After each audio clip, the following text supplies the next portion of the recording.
The story of Slavic mythology begins long before anyone wrote a single word about it. Imagine Europe in the early Middle Ages, rivers gliding through dark forests, the nights quiet except for crackling hearths and distant animal calls. Out of the larger Proto-Indo-European world, a distinct Slavic people slowly emerged.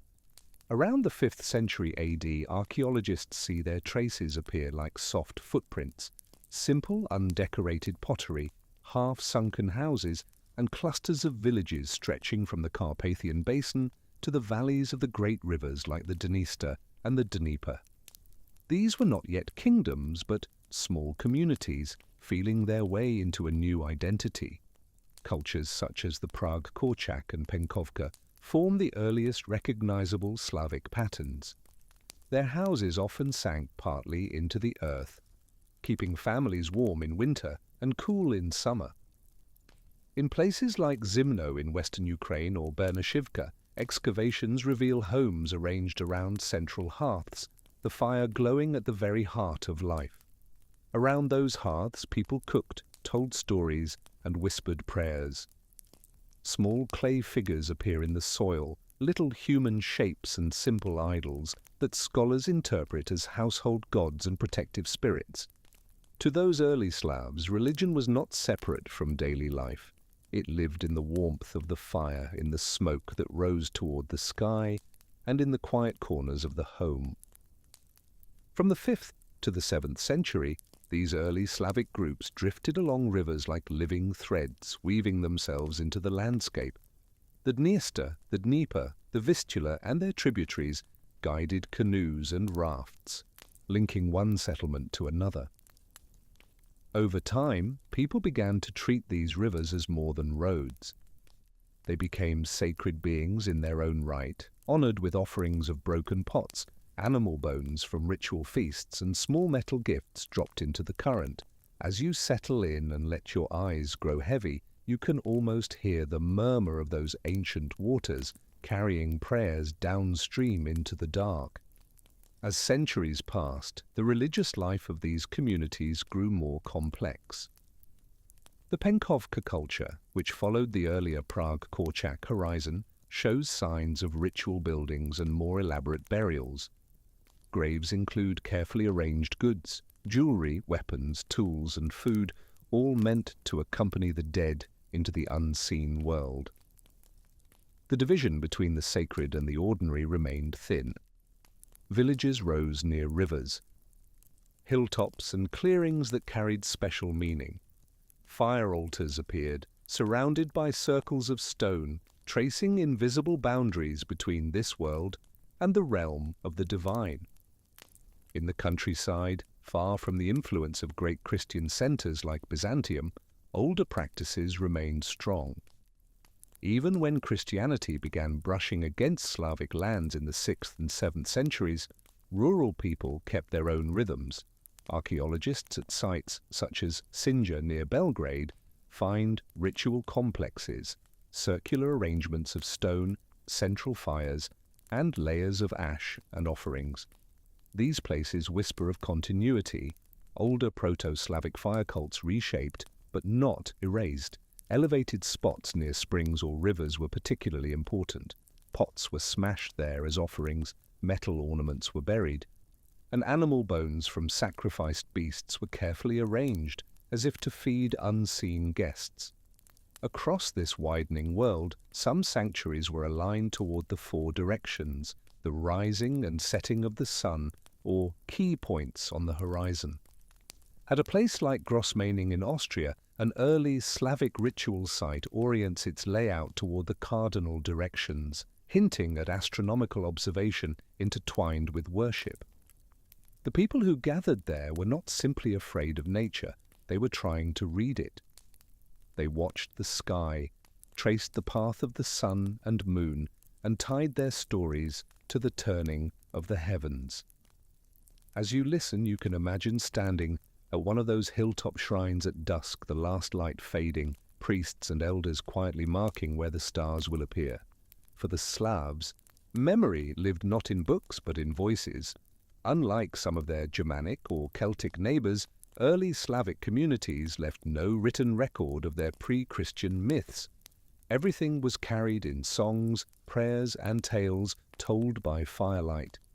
Generation after generation, elders and storytellers repeated the same patterns, the same gods, the same sacred places, the same cautionary tales until they sank into the bone. This oral tradition preserved countless details, but also allowed stories to shift, soften, and adapt as people moved into new lands. Within each community, certain individuals held special roles. Ritual specialists knew the old prayers, the correct offerings, and the festival days. Storytellers, often elders, shaped long winter nights with legends of gods and spirits. Craftspeople, too, were tied to the sacred. Potters, metal workers, and woodcarvers often left ritual objects in the very spaces where they labored. Archaeologists find small offerings beside furnaces and kilns, as if each tool and each fire needed a blessing. For the early Slavs, making things, shaping clay, smelting ore, carving wood, was itself a kind of magic, a cooperation between human skill and divine power, hidden within matter.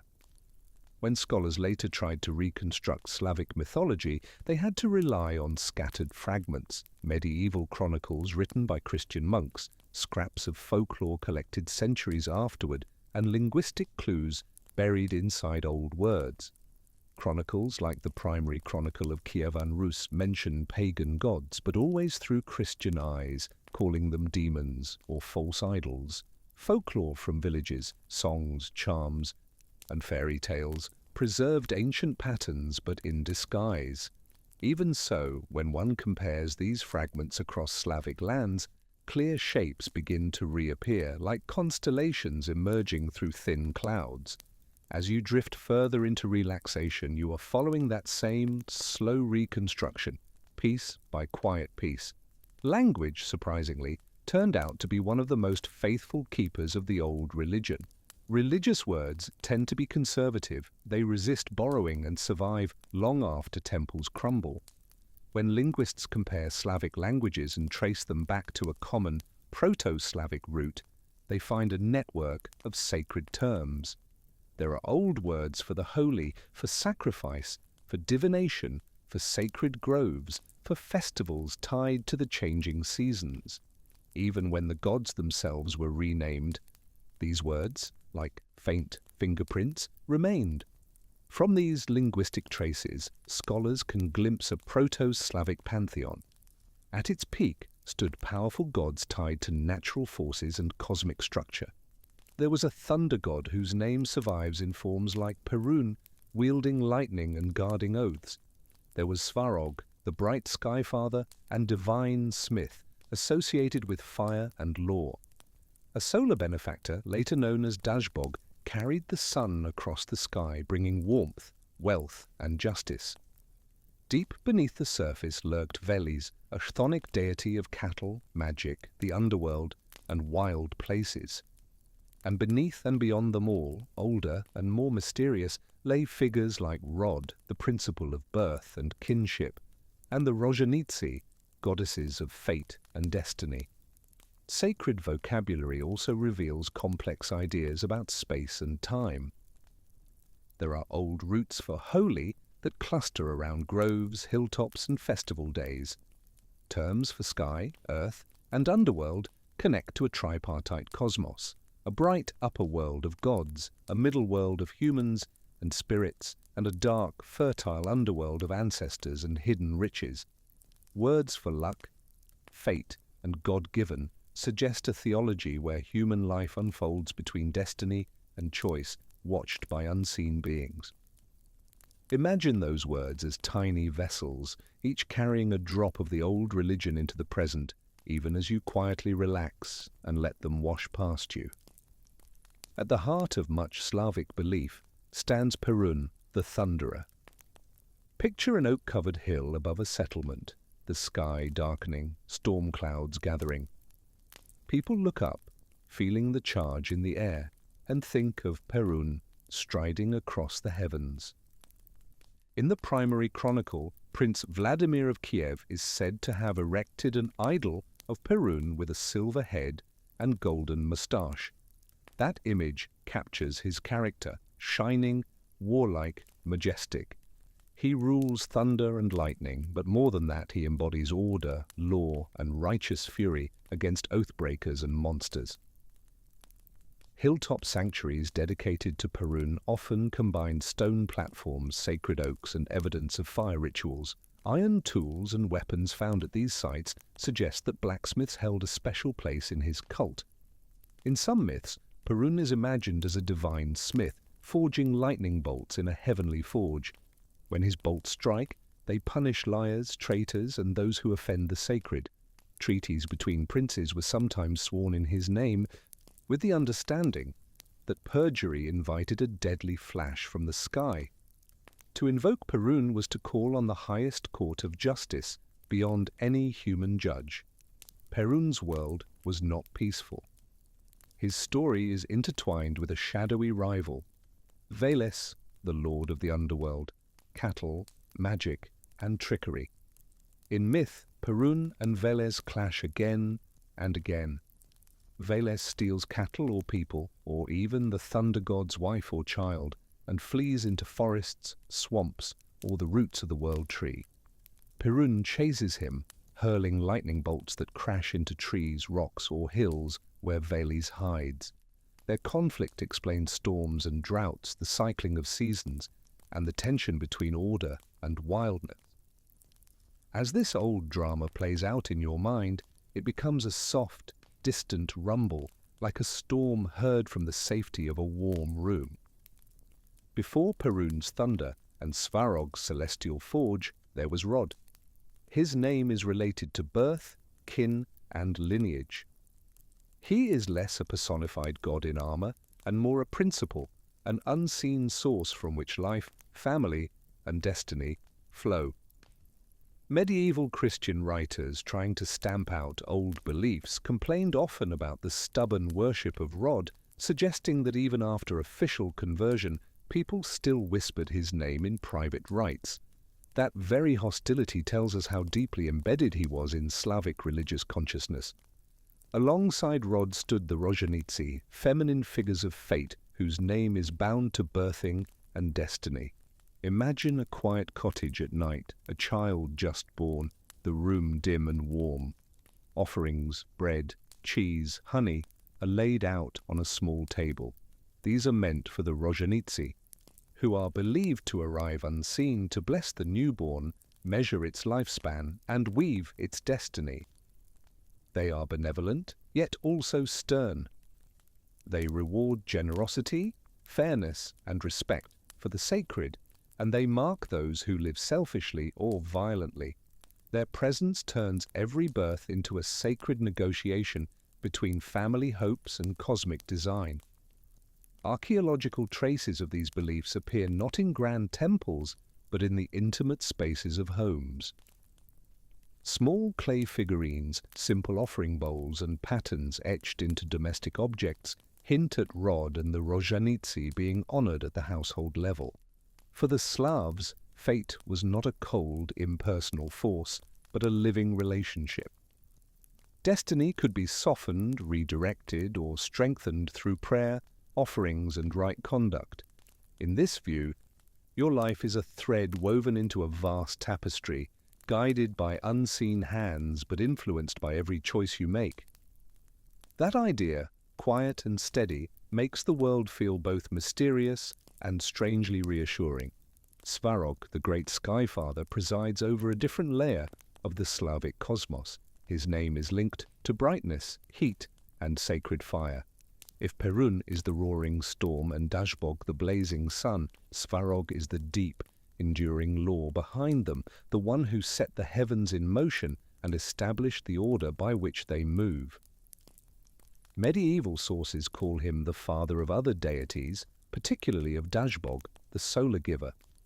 In myth, Svarog is like a celestial craftsman, shaping the universe in a smithy of stars. His forge, imagined in the highest heaven, is the place where the sun, moon, and stars were once hammered into their shining forms. From there come not only physical objects but also laws, the pattern of seasons, the rhythm of day and night, and the underlying justice that the gods are meant to uphold. Archaeological evidence shows that metalworking sites were often treated as sacred spaces. Smiths were viewed with a mixture of awe and fear as humans who touched the same transforming fire that belonged to Svarog himself. Every glowing blade, every iron plough was a small echo of his cosmic work. The Slavic world is built on a duality, but not a simple good versus evil one. Svarog's bright order has its necessary counterpart in the darkness of the underworld ruled by Veles.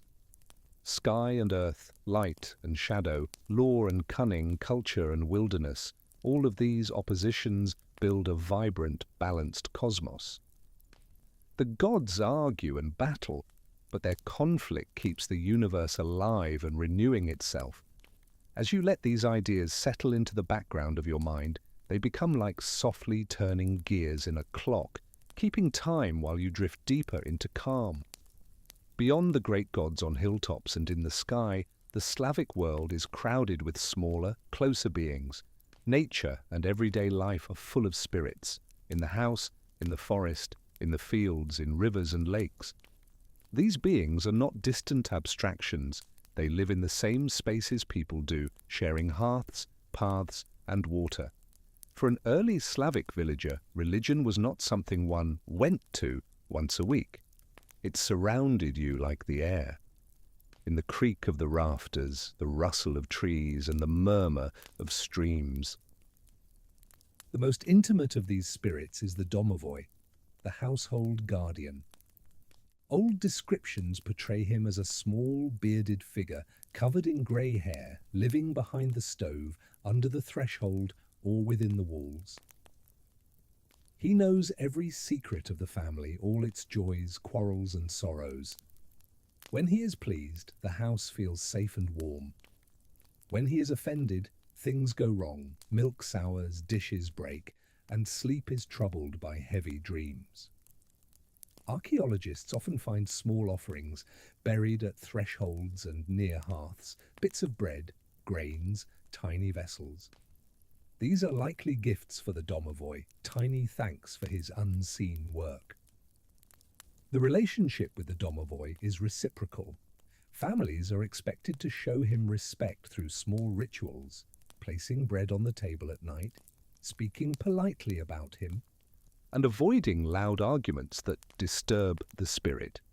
In return, he protects the home from thieves, illness, and malevolent beings. He may even warn the family of danger through sounds in the night or strange movements of objects. As you imagine this quiet, furry guardian lurking just out of sight, the idea becomes oddly comforting that every home has its own invisible protector watching over it in the dark.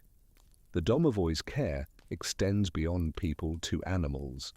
In traditional Slavic life, livestock were family wealth and survival itself.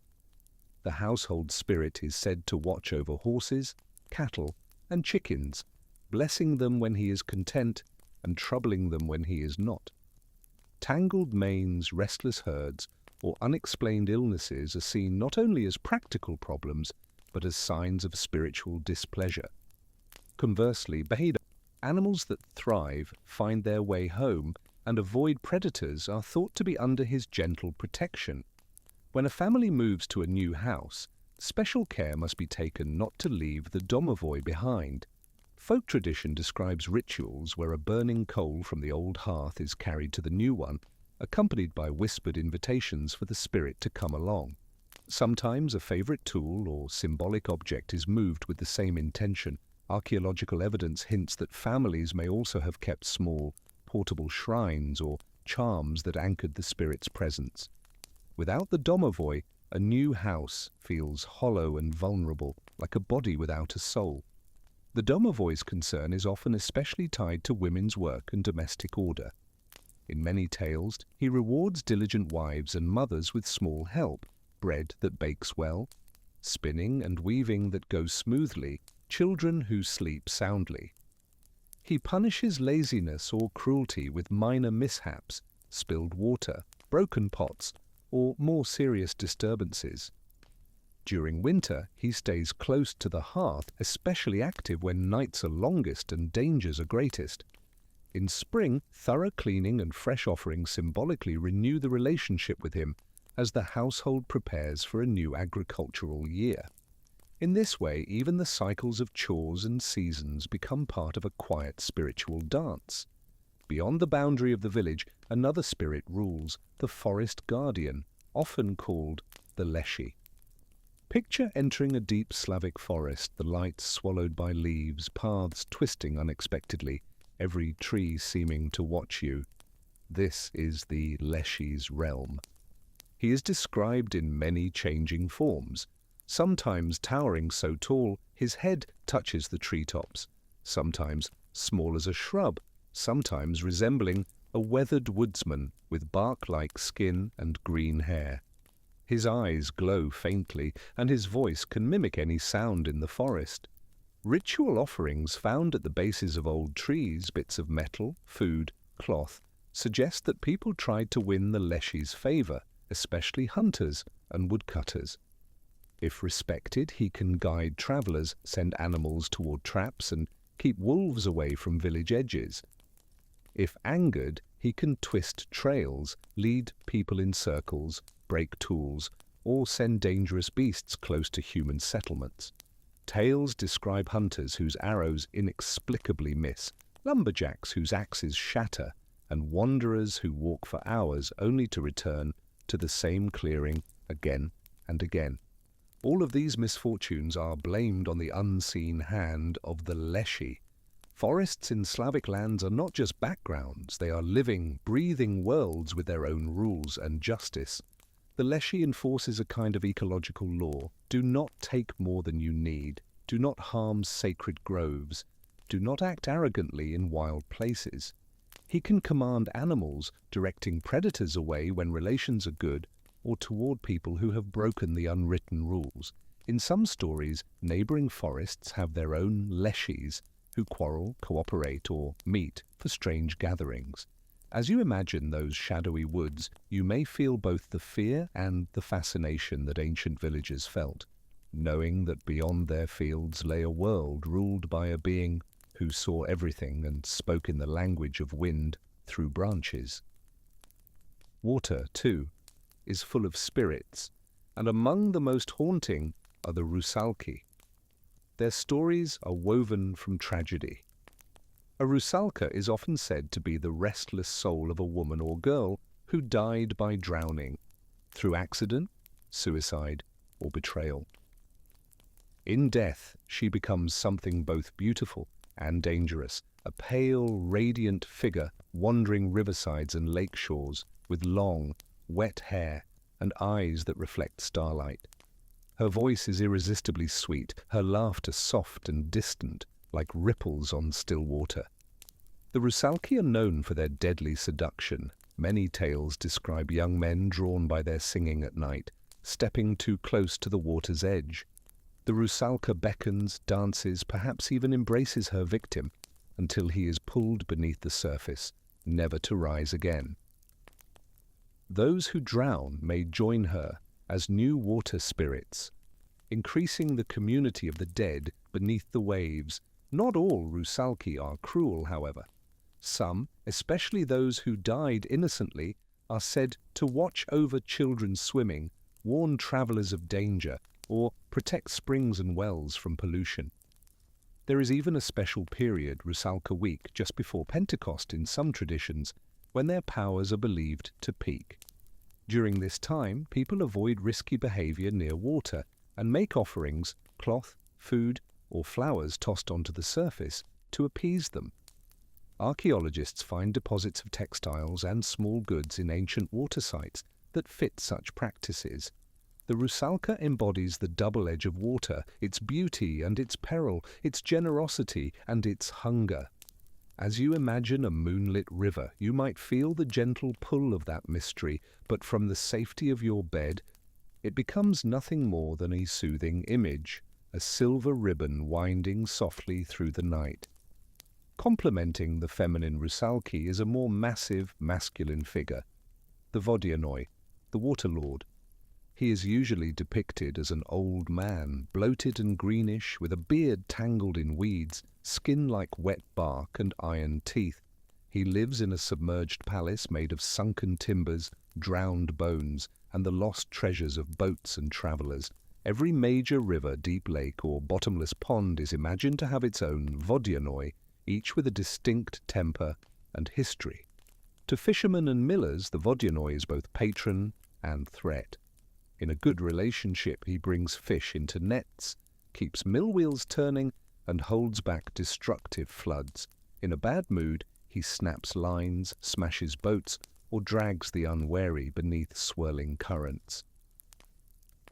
The souls of those who drown become his servants, working endlessly in his underwater domain. Villages near dangerous waters sometimes carried out appeasement rituals, tossing offerings into the depths, bread, animals, or symbolic objects, asking the Lord below to spare them. Fields, too, have their guardians. The domovoi or poludnitsa is a spirit of the fields and harvest. Sometimes imagined as a small, dark figure cloaked in grasses, sometimes as a shining woman who appears at midday, this being patrols the edge between cultivated land and wild steppe. She blesses careful farmers who respect the land and punishes those who trample crops, waste food, or ignore sacred boundaries. Archaeological finds of offerings buried at field edges, grain, tools, protective charms mark the invisible lines these spirits defend. Together, the vodianoi, rusalki, and field spirits weave a network of guardianship over water and soil, making the whole landscape feel inhabited, watched, and cared for. To understand Slavic mythology fully, we must descend into the underworld and meet Veles, the Deep One.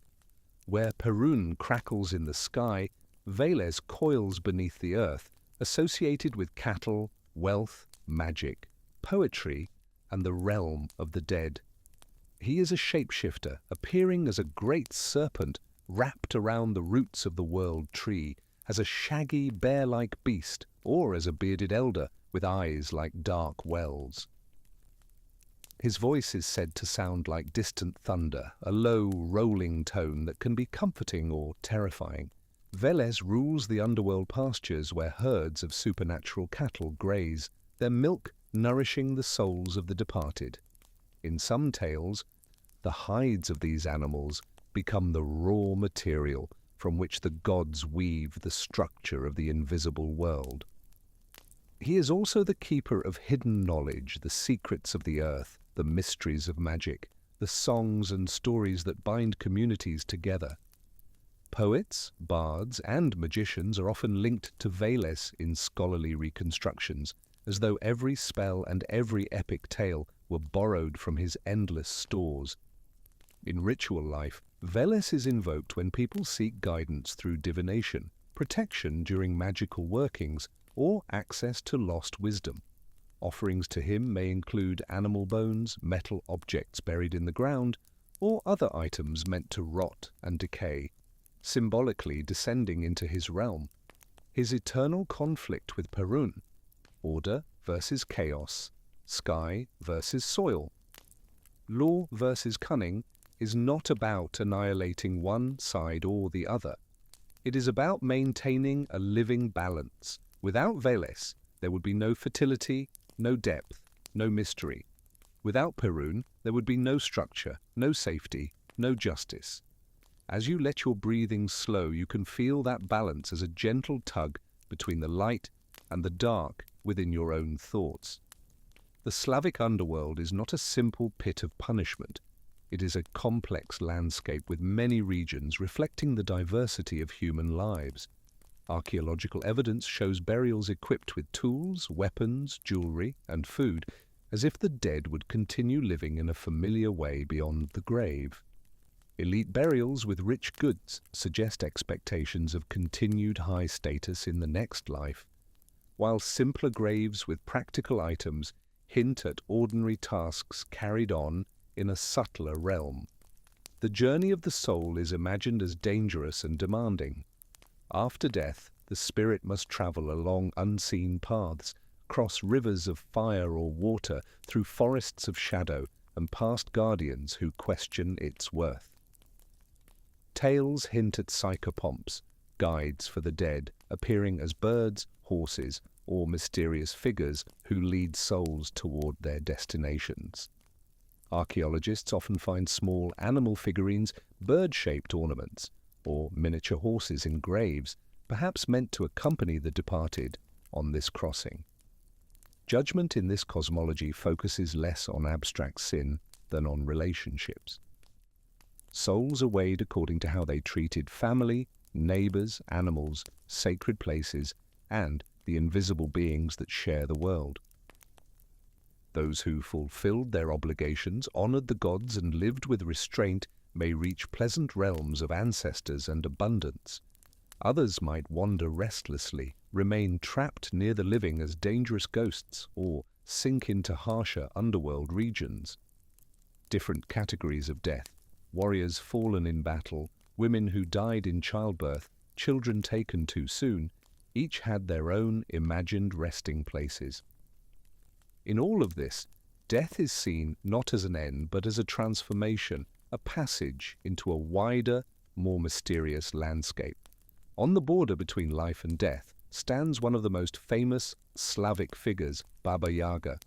She is not a simple villain. Instead, she is a liminal being, old as the forest itself, embodying both terror and wisdom.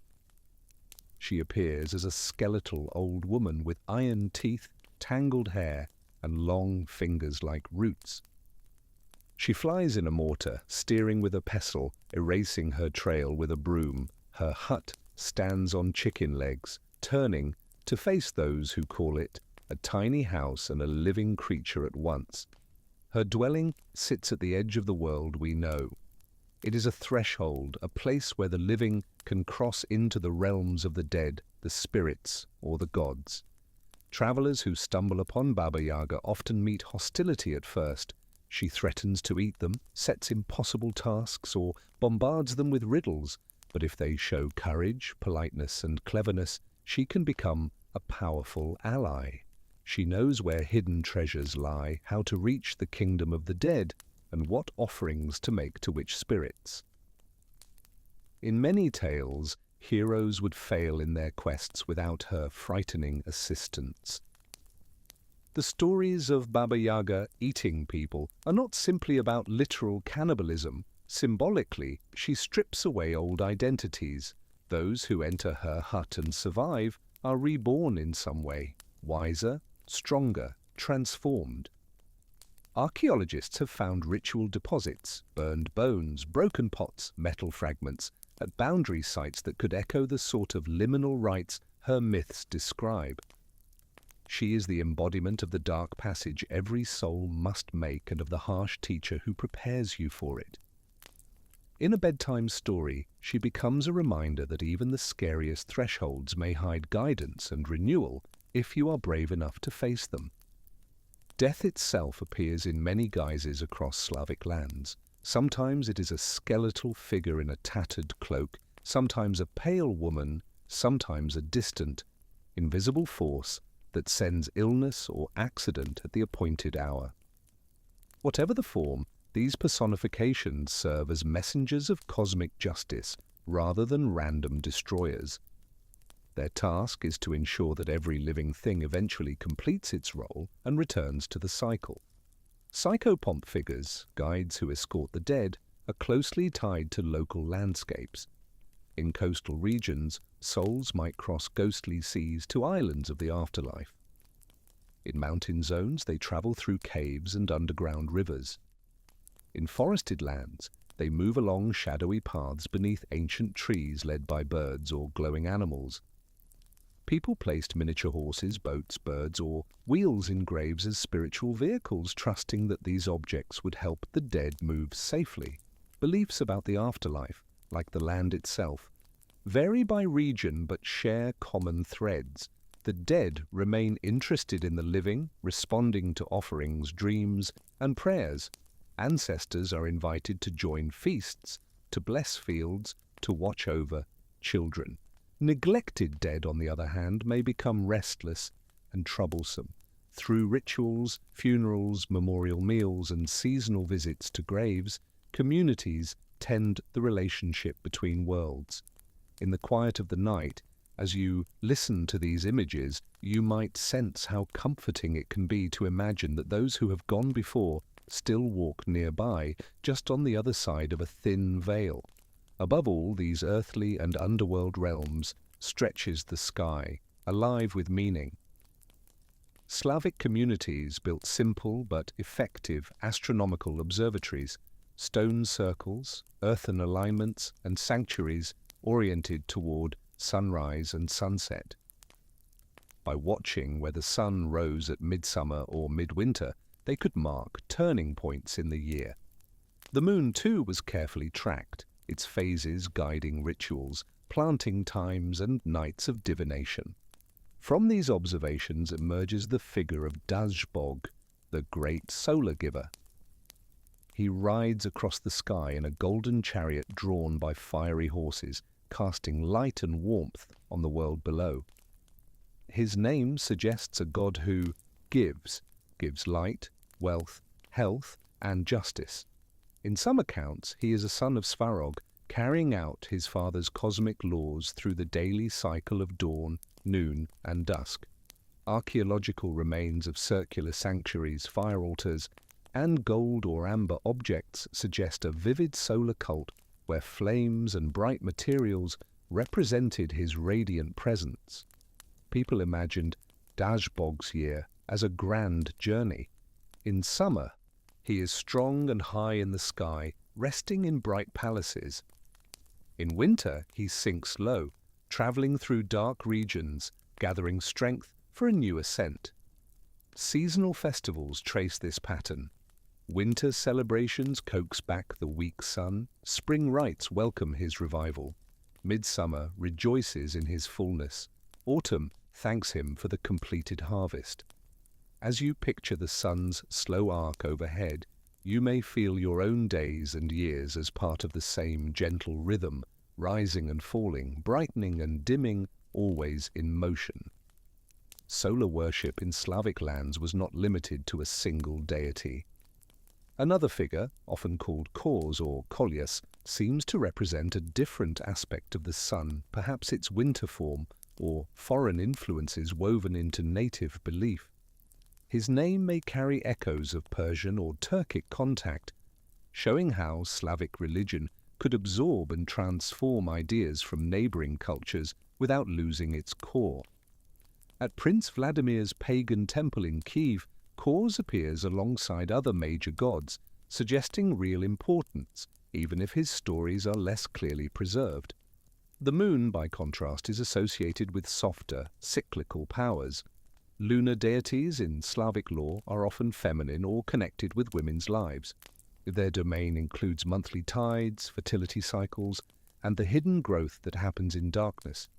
Ritual sites aligned with moonrise, crescent-shaped vessels, and silver objects point to a distinct lunar cult.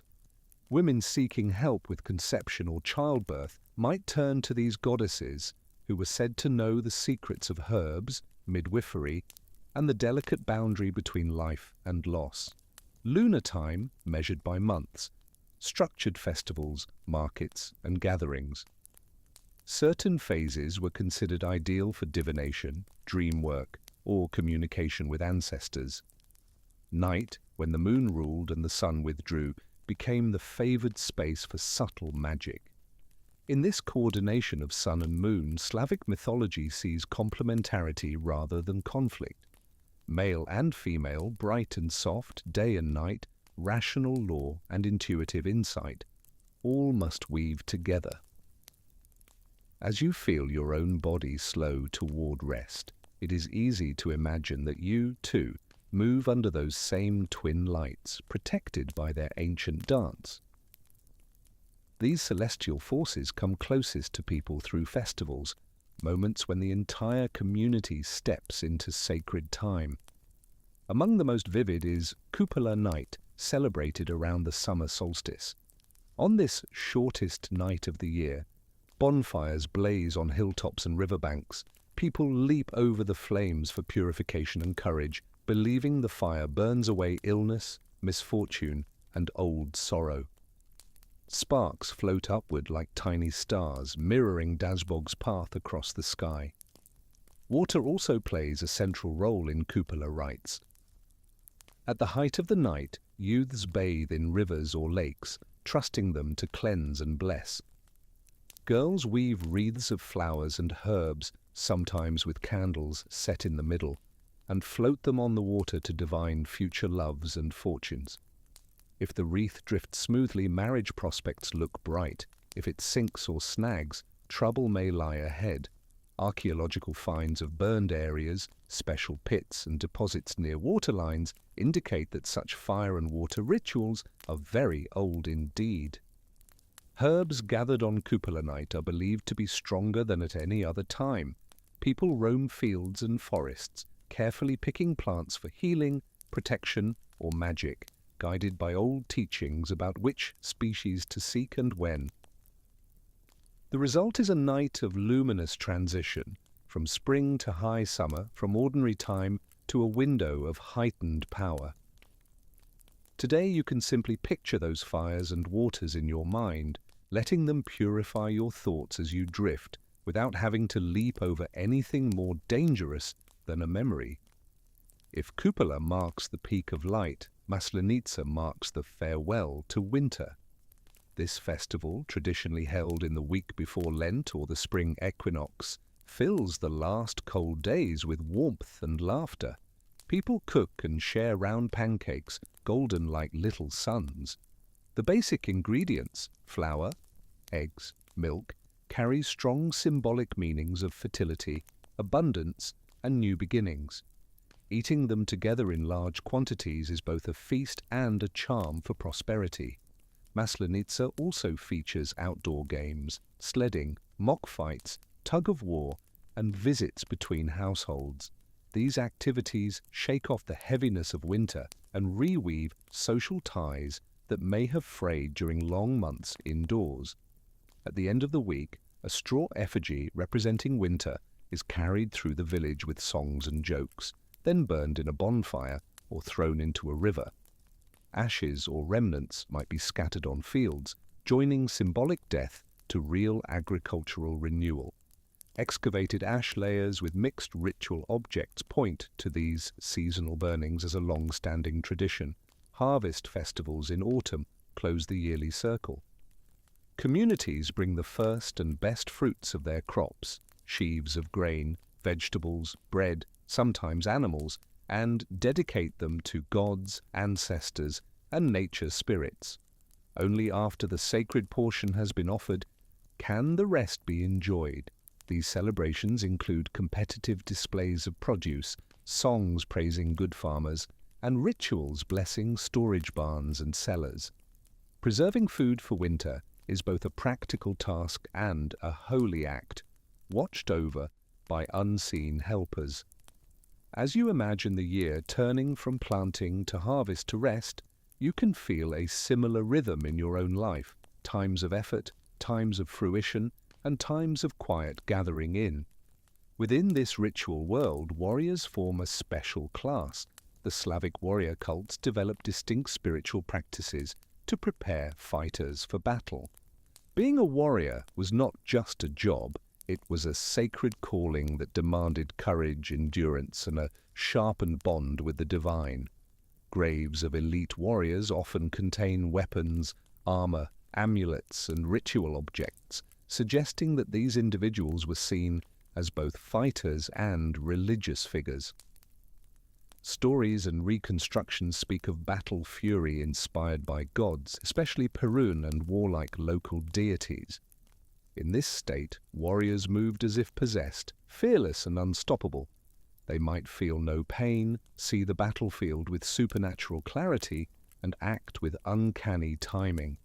This frenzy was not simple rage. It was carefully cultivated through training, fasting, ritual, and perhaps intoxicating herbs. To enter battle without divine favor was considered reckless. To fight under the god's gaze was to become more than human, if only briefly. Warrior priests or priest commanders appear in sources describing sanctuaries like Arkana on Rugen Island. These figures combined ritual expertise with strategic leadership, interpreting omens, conducting sacrifices, and deciding when to march or make peace. Sacred horses used in divination could reveal whether a campaign would succeed. Casting lots, reading dreams, and watching the weather all contributed to the decision-making process. In this way, war itself becomes part of the cosmic drama, with each battle a small replay of the struggle between order and chaos. Listening to these tales from a safe distance, you can let them fade to a soft echo, a reminder that even conflict was once framed within a larger search for meaning and balance. To truly grasp Slavic myth, we step back to the very beginning, the creation of the world. One of the most important cosmogonic stories is the Earth Diver myth. At the dawn of time, all that existed was endless, living water and the sky above it. The supreme god floated over the deep, contemplating creation. To form solid land, he needed help.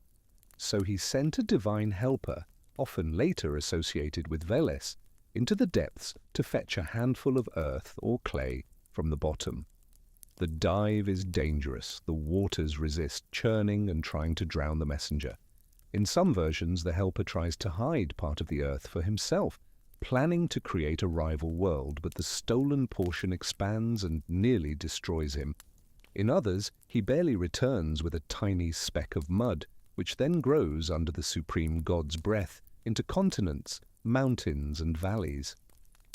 The waters rage against this intrusion, attempting to flood the new land and dissolve it back into chaos.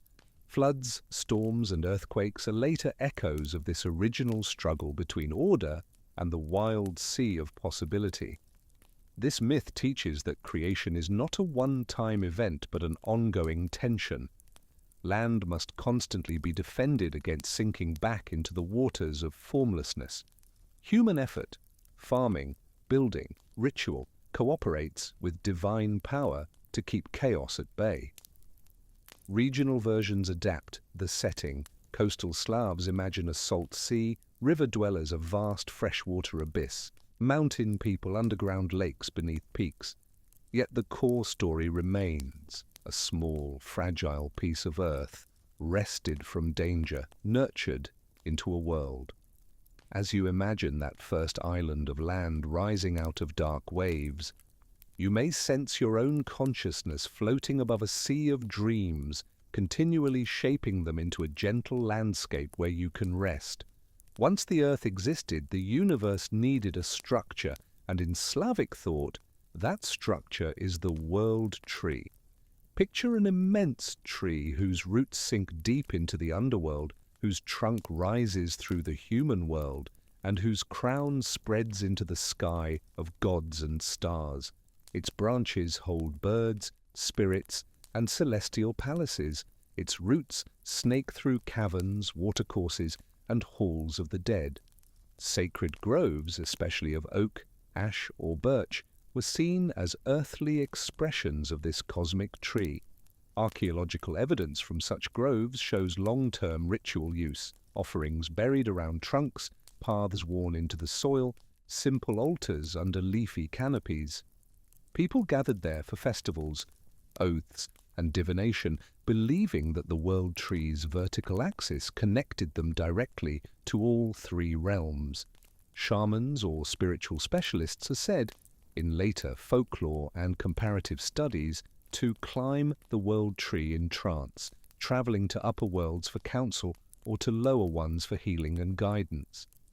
Each ascent or descent is a symbolic journey through levels of existence. The tree itself changes with the seasons. In spring, it buds and leafs out, symbolizing renewed communication and flow between realms. In summer, it is at full strength, enabling the most powerful rituals. In autumn, its shedding leaves mirror the descent of life into rest and the growing closeness of ancestors. Winter brings an outward stillness, but the roots continue their quiet work underground. The world tree thus becomes a living calendar, a map of the cosmos and a reminder that all worlds are connected.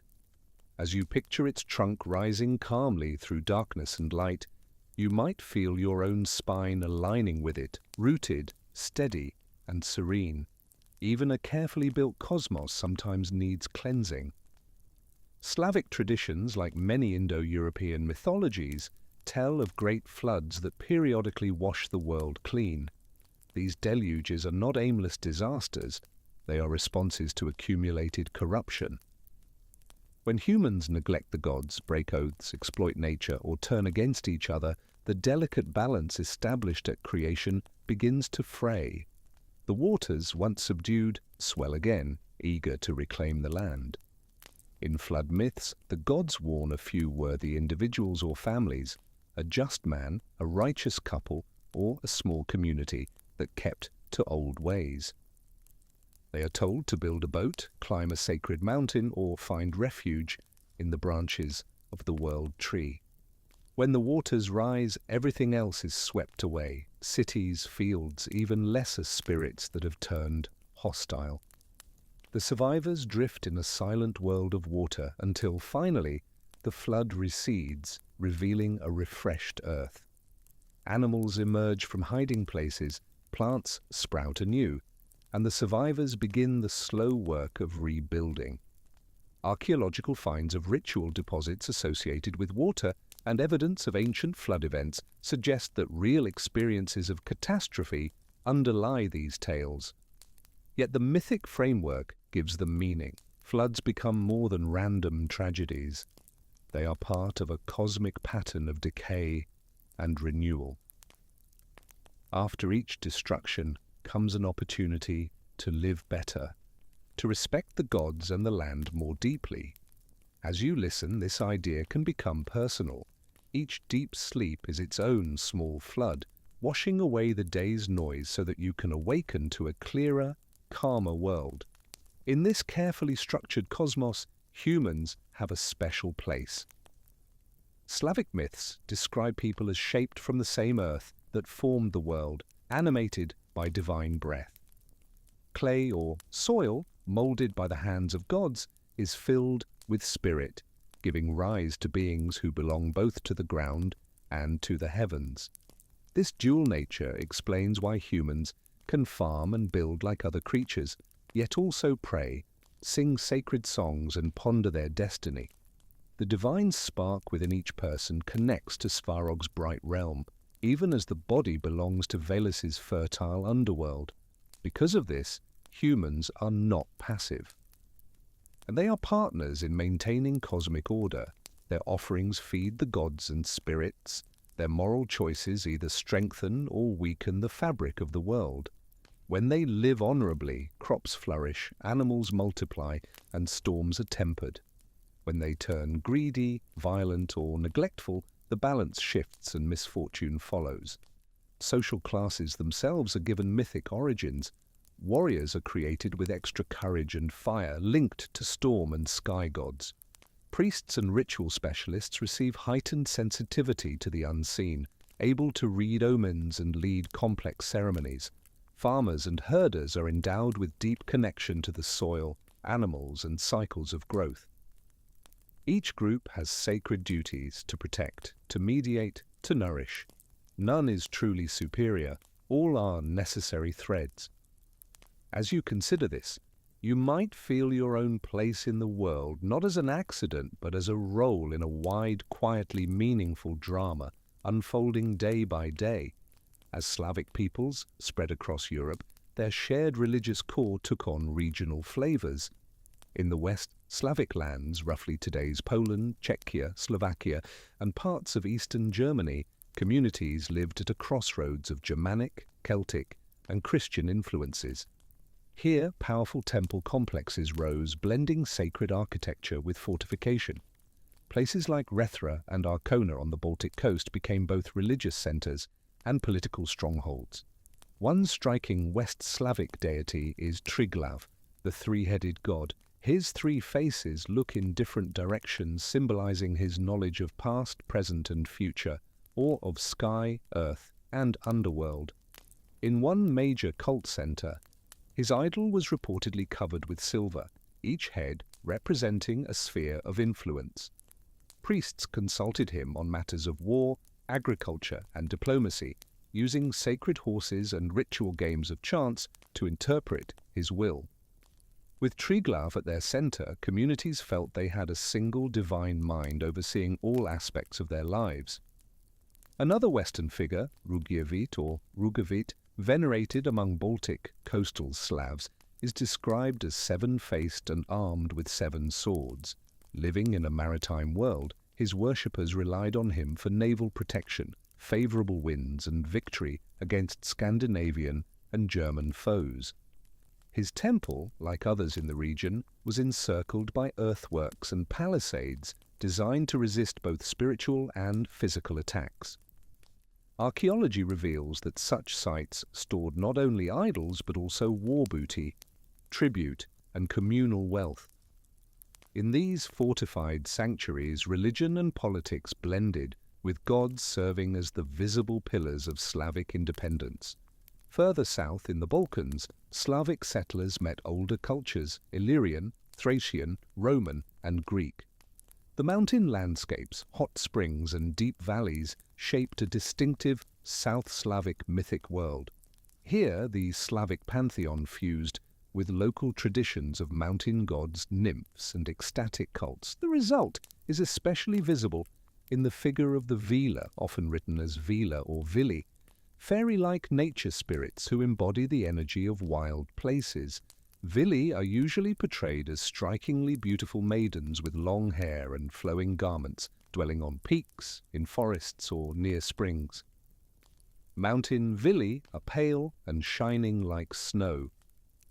Forest Vili wear greenish colors and can disappear among the trees. Water Vili glimmer like waves and mist. They can dance up whirlwinds, sing storms into being, and heal or harm with a touch. Offerings of cloth, jewelry, and food left at springs and high places hint at rituals meant to secure their goodwill. These spirits protect specific locations and demand respectful behavior. Hunters who overkill, woodcutters who defile sacred groves, or men who try to capture a Vila as a bride risk illness, madness, or being led astray. Communities that honor them, however, may receive help finding water, predicting weather, or gathering medicinal plants.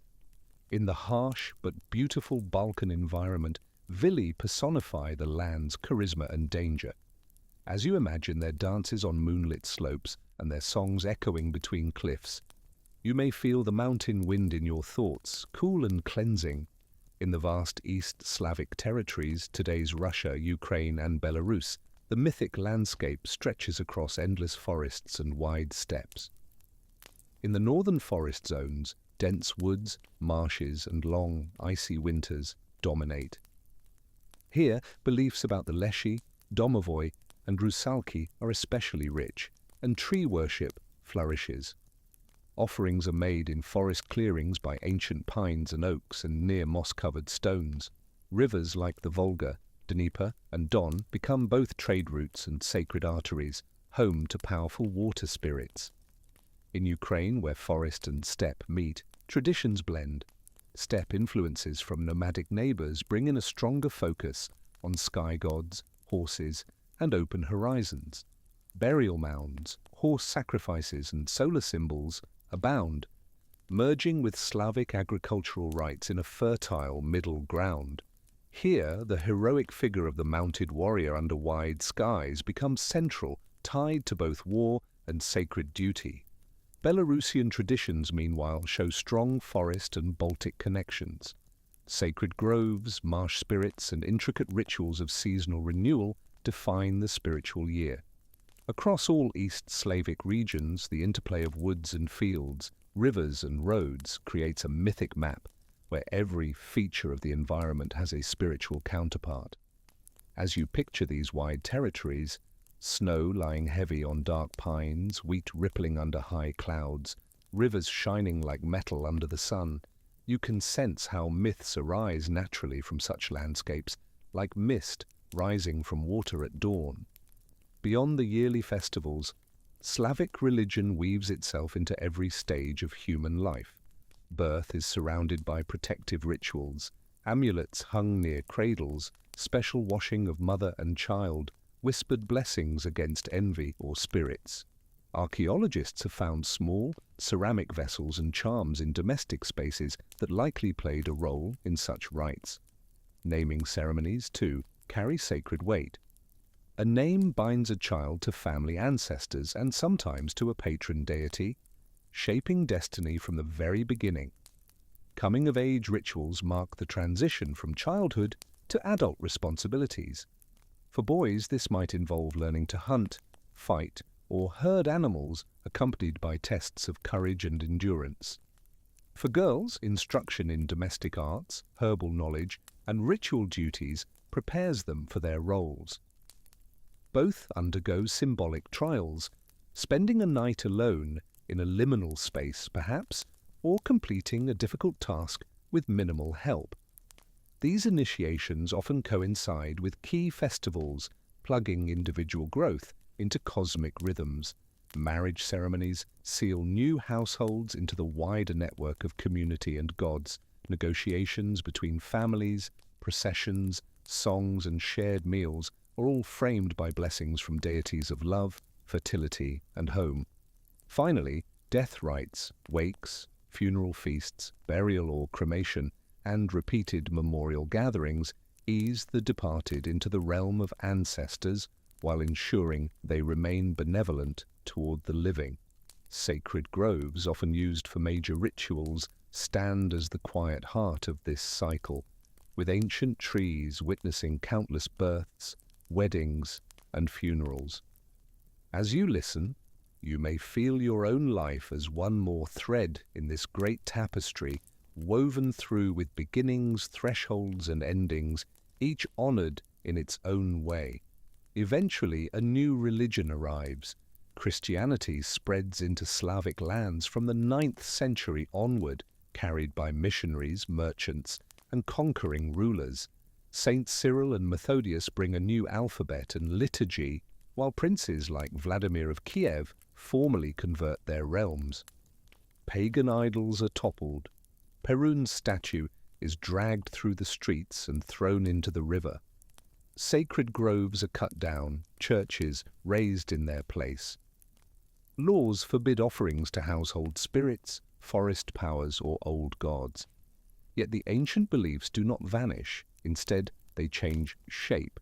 Thunder gods merge with figures like the prophet Elijah, who calls down fire from heaven and controls rain.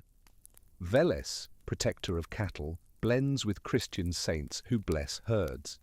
The Rozhanitsy echo in devotions to the Virgin Mary and female saints associated with childbirth and fate. Some spirits, like Baba Yaga and many nature beings, are recast as demons or witches, yet their stories persist in fairy tales and folk legends. Festivals such as Kupala Night and Maslenitsa survive with new Christian names and symbols, but old practices, fire jumping, herb gathering, effigy burning, remain. By the time scholars in the 18th and 19th centuries begin collecting Slavic folklore, they find a world where pagan and Christian elements are intertwined.